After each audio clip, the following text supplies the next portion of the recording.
Oi pessoal, sejam todos muito bem-vindos de volta para mais um vídeo aqui no canal. Eu me chamo Charles Henrique e vocês estão no canal Como as Coisas São Matemática. Bom, hoje, dando continuidade a esse ramo de problemas que a gente vem tomando justamente no final dessa nossa primeira temporada, eu trouxe para vocês um problema que eu gosto muito, tá? E eu gosto muito dele por dois motivos, na verdade. Tá? Primeiro porque é um problema que trabalha muito bem a noção de você ter três conjuntos que se relacionam. Né? E além disso, é um problema que também trabalha um pouquinho de complementaridade. Eu não sei se vocês se recordam que quando a gente conversou sobre complementaridade, né, um conjunto complementar, muito se falou a respeito do impacto que isso teria em outras situações da matemática.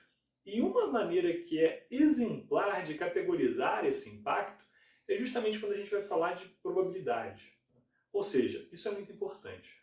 Mas, não obstante, convém ressaltar que em um problema de conjuntos, se você não pensar de uma maneira complementar, você pode ter dificuldades para resolver, de repente, uma situação que seja até um tanto quanto elementar. Né? E esse problema trabalha um tanto quanto isso. Né? Esse problema, aliás, é um dos exercícios, inclusive, de uma das nossas referências, que é o livro do professor Eduardo Wagner, da Matemática 1, da editora da FGV. Tá? Bom, além disso, vocês muito provavelmente devem ter notado que ao longo dessa primeira temporada eu fui tentando algumas coisas. Bem, o objetivo dela era justamente esse, né? De servir como um projeto piloto à medida que foram sendo necessárias alterações na forma que eu transmito o meu conteúdo, eu vou tentando melhorar. Tá? E justamente por conta disso, vocês vão notar que nesse vídeo a gente não tem um enunciado do problema na lousa, né? Justamente porque a lousa é um pouquinho pequena, tá bom? Então, em vista disso, vocês vão encontrar todo o enunciado devidamente detalhado na descrição desse vídeo, beleza? Mas eu vou falar um pouco de qualquer forma. Né? O detalhe é o seguinte, gente. Nesse problema, a gente tem pessoas no aeroporto. E aí a questão nos informa algumas coisas que são interessantes. A primeira é, olha, você tem 92 pessoas nesse aeroporto. 61 pessoas são brasileiros. Não? Você tem 59 homens e você tem 9 idosos. Portanto, aqui eu já faço o objetivo de chamar a atenção para essas três classificações que muito são importantes. Brasileiros, homens, idosos. Ok? E depois você tem uma outra informação que diz o seguinte, você sabe que 5 pessoas são brasileiros e idosos. Tá? E aí vem duas informações, que são informações um tanto quanto interessantes, porque justamente a gramática ela coloca de uma forma a qual você precisa aplicar certa, como é que eu vou dizer, interpretação matemática em função do que está escrito, que é o seguinte. Dos homens, você sabe que 32 são brasileiros e ainda 2 são idosos. E a gente vai precisar interpretar isso matematicamente para saber como que isso vai ser alocado no nosso diagrama de Venn. Bom, sem mais delongas vem a pergunta, e a pergunta é a seguinte. Qual é o número de mulheres brasileiras jovens? Bom, desculpa pessoal, foi necessário fazer um corte no vídeo, tá bom? Portanto, voltamos à pergunta da questão. Qual é o número de mulheres brasileiras e jovens? Repare que até o momento nós falamos de três conjuntos que ficaram explícitos no enunciado. E eu vou classificá-los aqui para facilitar essa nossa discussão. O primeiro conjunto que foi dito foi o conjunto, por exemplo, H, que faz referência a homens, por exemplo. O segundo conjunto que fora definido, que fora representado, por exemplo, B, de brasileiros. E, finalmente, o último conjunto do qual ainda temos informações seria o conjunto dos idosos. Portanto, veja bem, a pergunta está no formato um tanto quanto esquisito, porque ela não está querendo saber a quantidade de homem brasileiro e idoso ou de um homem que é brasileiro, mas não é idoso. Ela está versando a respeito de mulheres brasileiras e jovens.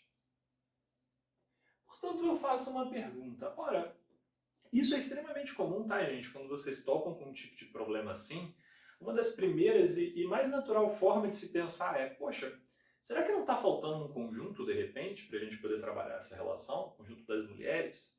E antes de entrarmos nessa discussão, vocês verão que não vai ser necessário, porque teoricamente elas já estão, quando a gente mescla todos esses três conjuntos, incluídas, digamos assim.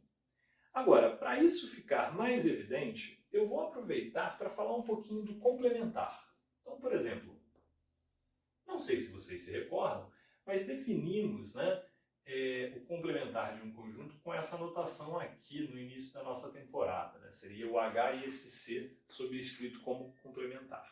E aí eu pergunto, ora, qual seria o complementar do conjunto dos homens? E esse é o detalhe, você teria que pensar, teoricamente, né, no conjunto que unido aos homens daria o universo. Né? Portanto, uma ótima maneira de você pensar seria pensar da seguinte forma, olha, mulheres, porque se você unir mulher e homem, teoricamente você tem o universo. Então vou escrever aqui mulher para ficar evidente. Tá? Observe que algo interessante também pode ser dito em função do complementar de brasileiros. Tá? Qual seria o complementar de brasileiros? Tá? Bom, o complementar do brasileiro seria o não brasileiro. Tá? Eu vou optar por apresentar isso como um E, de tal maneira que esse E fique entendido como estrangeiros. Beleza? E idosos? Bom, idosos podem ser ditos da mesma forma. Né? O complementar de idoso pode ser entendido como não idoso. E para mim aqui, o não idoso vai ser o conjunto dos jovens. Beleza? Bom, queridos, então, reparem o seguinte. Quando a pergunta vem, olha, qual é o número de mulheres brasileiras e jovens, teoricamente ela está encaixada da seguinte forma. Bom, vai participar do conjunto brasileiro, que já foi definido. No entanto, não vai participar do conjunto homem nem do idoso. Por quê? Porque estamos falando na realidade de seus complementares. Agora, qual seria a região do diagrama de Venn que de fato vai servir para evidenciar esse tipo de comportamento? Bom, para a gente conseguir conversar a respeito do diagrama de Venn para esses três conjuntos, façamos, portanto, o diagrama. Não? Então, por exemplo, o primeiro conjunto que eu vou falar, homens. Não? O segundo, que para mim vai ser brasileiros. E, finalmente, o terceiro, que vai ser idosos. Tá? E aqui, gente, nesse específico, tá? Eu vou tentar ressaltar em amarelo a região que faz alusão ao que a questão está querendo. Veja, mulheres brasileiras idosas, não idosas, né, jovens. Então vamos primeiro pensar em mulher. Tem que ser mulher. Se tem que ser mulher, então a região da pergunta não pode, digamos assim, pertencer a esse primeiro conjunto H, visto que H é homem. Logo, fica restando essa parte aqui e essa outra parte aqui. Observem, no entanto, que além de não pertencer a H, não pode pertencer ainda ao I. Por quê? Porque as mulheres são jovens. Então, não pertencer a H já pega, vamos dizer assim, essa fronteira.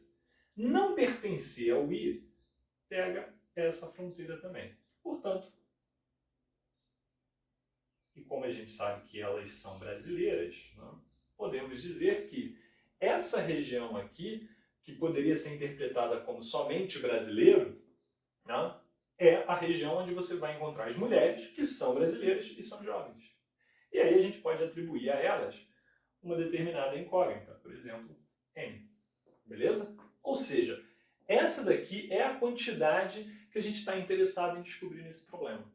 Agora, para a gente poder descobrir esse N, é necessário que a gente entenda como que está alocado a distribuição de pessoas nesse nosso diagrama. Portanto, vejam só, a gente tem algumas informações valiosas aqui, mas a mais valiosa é a que entra em mais nichos, vamos dizer dessa forma.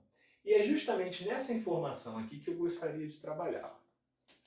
A gente sabe o seguinte, dos homens, 32 são brasileiros. Tá? Então, homem brasileiro, teoricamente, é a interseção entre H e B, ou seja, essa meia-lua aqui, digamos assim. Né? A interseção só entre esses dois. Ou seja, nessa meia-lua, que eu vou, por exemplo, colocar em lilás para facilitar a visualização, homens brasileiros, teoricamente a gente está falando dessa regiãozinha aqui. Então eu sei que nessa região existem 32 brasileiros. Reparem, no entanto, que mais uma informação é dada. Dos homens, dos quais 32 são brasileiros, você tem 2 que ainda são idosos. Portanto, a interseção entre homem, brasileiro e idoso é justamente a interseção entre esses três conjuntos, e a gente sabe que aqui tem 2. Teoricamente, estamos falando dessa região aqui em azul. E aí, a dica que eu dou para vocês alocarem isso é justamente sempre partir dessa interseção, dessa região mais difícil de interpretar, que a partir dela você consegue simplesmente deduzindo ela, chegando em outras interpretações, por exemplo. Então vamos lá. Sabe-se que 2 pessoas são homens, brasileiros e idosos. Perfeito. Então, 2 aqui. No entanto, nos foi dito ontem, interessante, que haviam 32 homens que são brasileiros, ou seja, a região lilás, 32 pessoas. Só que se você já tem 2 aqui, significa que aqui, necessariamente, 30 elementos. E, finalmente, ainda nos foi dito que você sabe que existem brasileiros idosos igual a 5. E aí você olha para o seu diagrama. Ora, qual seria, de fato, a zona, que é a interseção, que lida com brasileiro e idoso? Isso aqui tudo. Essa outra meia-lua. Repare que se dentro dessa outra meia-lua pertencem 5 elementos, significa dizer que se você já tem 2 na interseção, restam 3 para essa parte. Ok, beleza. Portanto, observem que fortuito, e eu nem precisei das outras informações para resolver o meu problema ainda. Sabe-se que existem 61 brasileiros. Portanto, observe que se eu somar 30 mais 2 mais 3 e n, tem que resultar em 61. Portanto, equacionaremos o nosso problema a partir daqui. Vide 30 mais 2, 30 mais 2 mais 3, mais n. Isso tem que resultar em 61 brasileiros. Observe, portanto, que isso é a mesmíssima coisa que você assumir n mais 35 igual a 61. Portanto, observe que é uma soma e 35 não é o elemento neutro da soma.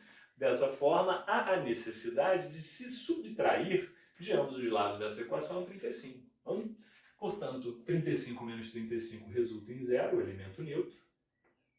E do outro lado você vai ter 61 menos 35.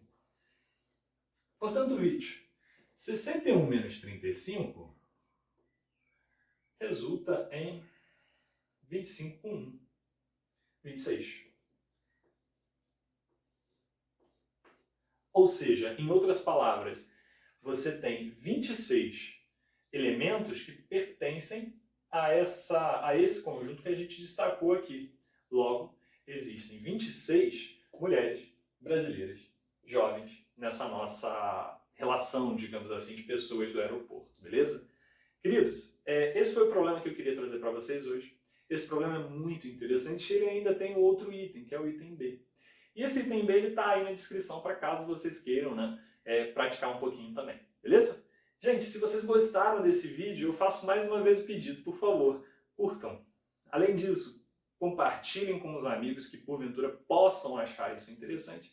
E tão importante quanto, se inscrevam no canal para que eu consiga basicamente levar esse conteúdo adiante para mais pessoas, tá bom? Fico muito agradecido. É isso, um abraço e até a próxima.